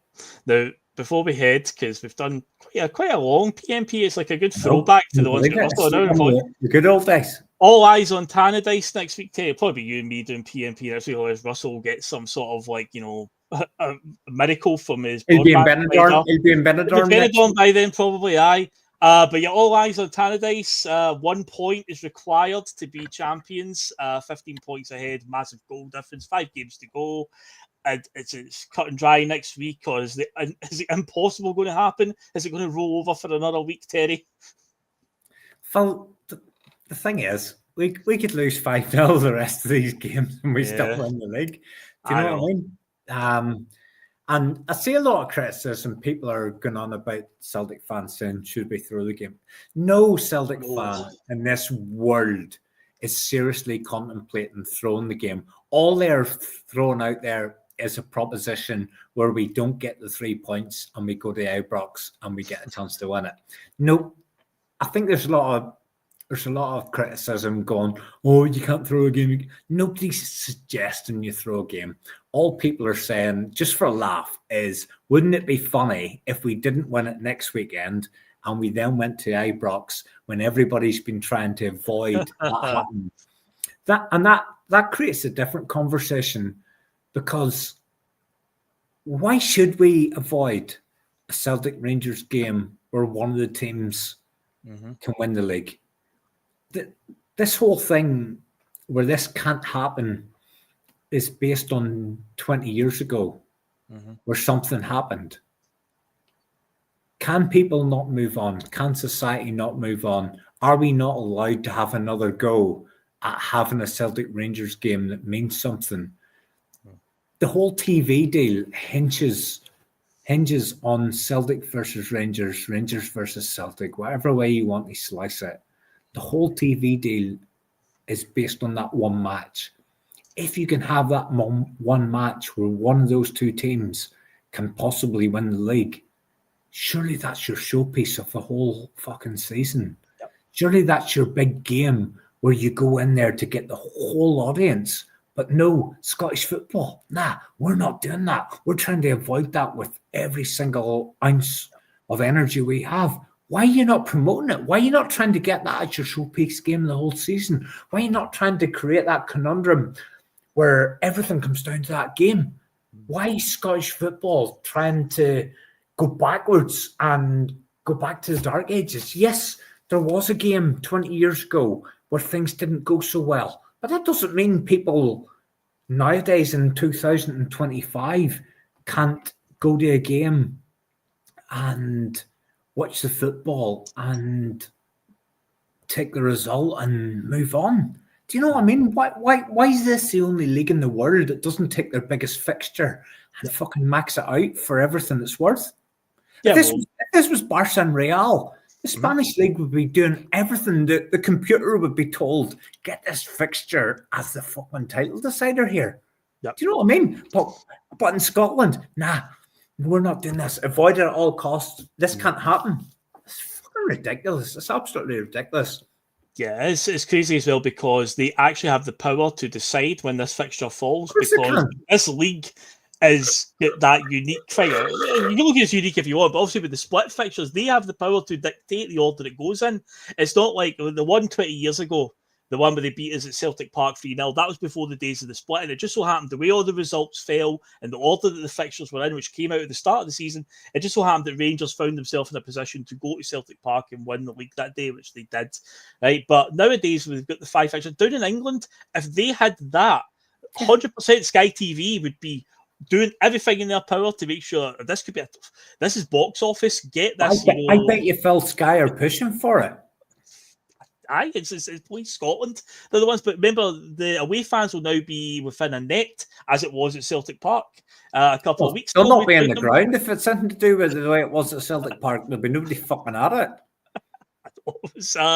But that it's again, there is a scenario though. The way they have done this is if Celtic were to lose, but I don't think they will. I think Celtic will go up there. They'll get the job done. I think the Celtic supporters that have been pushing out that idea of we don't win that game and we move on to that one. Nobody is seriously suggesting that we lie down. They're just putting it out there to try and say, imagine if we didn't do it at that game and we moved on to this one and this became the fucking the conundrum that has to be solved. Nobody is suggesting that we lie down, and there's been a lot of airtime given to people are saying you lie down, you should. Nobody's suggesting that. You get it done. You get it done at the earliest opportunity. That's next weekend. You and me will be on here. We're probably talking about the title and everything else. Or imagine that trophy over your shoulder. You've already got the title over your shoulder. There it is. I can see this. I know, but it cost me a lot of money. I have to justify it. That's why I keep saying to the wife, if we keep winning it, it justifies it. What I paid for that piece of shit, to be honest. You can't touch it yet until we've officially won it, though. No, he's going to touch it. Oh, there you go. We'll definitely have it next season. Listen, what I pay for some of this shit that's sitting around me here, and I know there's a big thing about going to matches and traveling to games and all the rest, but other supporters spend a lot of money in stupid ways, and I spent a lot of money on a fucking trophy, and the other big boy up there. Them two things cost me $1,000. They're just two pieces of fucking tin sitting there. But anyway, they look fantastic, mate. Awesome. I know, but it's lovely just walking down and seeing them sitting there. But anyway,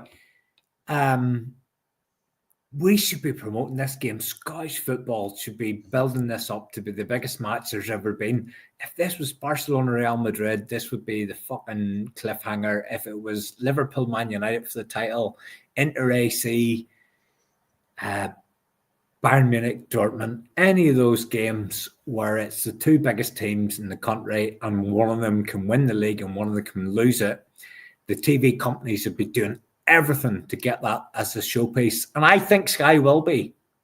I think Sky would want that big time. But unfortunately, we've got a league and a structure and a police force that are still talking about one event that happened 20 years ago that hasn't been repeated since. Yeah. The other one that bothers me as well is the lack of nighttime games in this fixture, because just the other week I saw on Twitter the anniversary of one of my favourite games that I've been to, Celtic Rangers ones, when Nakamura scored the one for about 30 yards and Vennegoor Hesselink scored in the last minute to win 2-1 in Strachan's second season. It was a nighttime game. There's something different about the games under the lights, Celtic Park or Ibrox. Special. Yeah. There's something in the lack of those fixtures. I mean, we had one where Joe Ledley scored a winner in the season, Lenny's second season as manager. And since then, I don't think we've had a nighttime game unless, we had the rearranged one under Ange Postecoglou that had to be played at nighttime. It seems like they only get that if it's a rearranged game, but that one that Joe Ledley scored the winner, it was actually scheduled for nighttime from the start of the season. So it's like a very rare instance, but I would love it if like one of the 4 games every season was under the lights. We're getting shortchanged there. I don't mean we as in me, because I only come over once or twice a season. I'm talking about you guys that go to the games every week. You're fucking being absolutely shortchanged here. You know, people are basically saying Scottish football fans cannot be trusted to go to a game that starts any time after 12 o'clock on a Saturday because, you know, we have to get them in before the pubs open. We have to get them out and back out onto the street. And then there's somebody else's responsibility. This doesn't happen anywhere else. Do you know what I mean? Scottish football fans, and especially Celtic and Rangers fans, they're just painted as absolute scum. And it's not true and it's not fair. And I'm not just talking about Celtic fans, I'm talking about Rangers fans as well. The vast majority of Celtic and Rangers fans are good people who can go to the match, watch their game, behave themselves, and go home no matter what the result is. But for some reason, in Scotland, nobody will accept that, and they just have to fear the worst and expect that whoever's at that match is not a good person and wants to go out there and cause trouble whenever it's such a small minority. I don't know what that is. What is that? I think that was your vodka. Just took a nosedive. It was, actually. It was. Well, the wee measurements off that. But the vast majority of people that go to the matches are good people on both sides, can go to the game, cheer their team on, support their team, and they either go home elated disappointed, or neutral if it's a draw. And they go home and they don't cause any bother. And the small minority that don't do that is probably the same as it is in most games in big cities across England, Scotland, Europe. It's probably no different. Yeah, this is something that the optics actually off that. So what I'm thinking is here, if I turn this over and start pouring, have I no control of it anymore? Oh no. Oh man. This poltergeist is probably going to But no, in terms of that, I also remember there was another one that kind of caused a big mass meltdown with the cup replay where Lenny and McCoist had a bit of handbags at the end. But for some reason, I don't remember the fans being a problem that night, but for some reason the fans have been the one that kind of shot to talk about the shame game. But it was Lenny and McCoist had a bit of afters, they obviously had a wee go at each other. But I can't remember fan issues that night. But the SNP, the government, pushing through all these bills and orders, antisocial behaviour at Football Act and stuff like that. And after that one, oh man, yeah, that was a nighttime game. But it was because it was a cup replay. We drew at Ibrox, and then the cup replay had to be a midweek game. So, I love that. I love the nighttime games. I love them, man. The incident that night was the two managers, and the incident at the last game was the supporters and the police. It's not supporters on supporters. Yeah, so I don't remember that being. And do you know what I mean? To be fair, you're talking to the police. All they've got to do is separate the 2,500 fans that are in the away end from the 50,000 supporters in the home end. And there's nothing else apart from that. There's no special treatment. There's no extras that you really need to do. You would have to do that at any game anyway. Do you know what I mean? Yeah, so now we've got these cargo nets that have been put up now to separate them. So I just feel like they're shortchanging themselves and shortchanging the game. If we want to try and grow Scottish football, then they really get a raw deal. They do. Do you know what I mean? And I'll include Rangers fans in this. The vast majority of Rangers fans will be absolute fucking salt of the earth people, just like you and me and anybody else that can go to a game and watch it and support your team and take the result and fucking go home.